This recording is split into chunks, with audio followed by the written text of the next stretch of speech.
Hello everyone, welcome back into this channel, and today I want to share the tutorial how to make a Instagram group chat by iOS or iPhone. So first thing we're gonna do is open the Instagram application, and how to make a group chat. You just need to take a look on this upper right corner. There's two symbol, love and chat. Just go into the messenger or chat, and now you can start to have or to create a group chat by click this right upper corner here, and now just choose with whom you want to have a conversations with.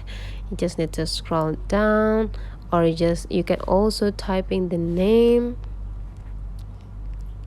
Okay, just need to click it, find out more and more people into your group, and after you finish, you just need to click open group chat or create a group chat if you're never creating any of it.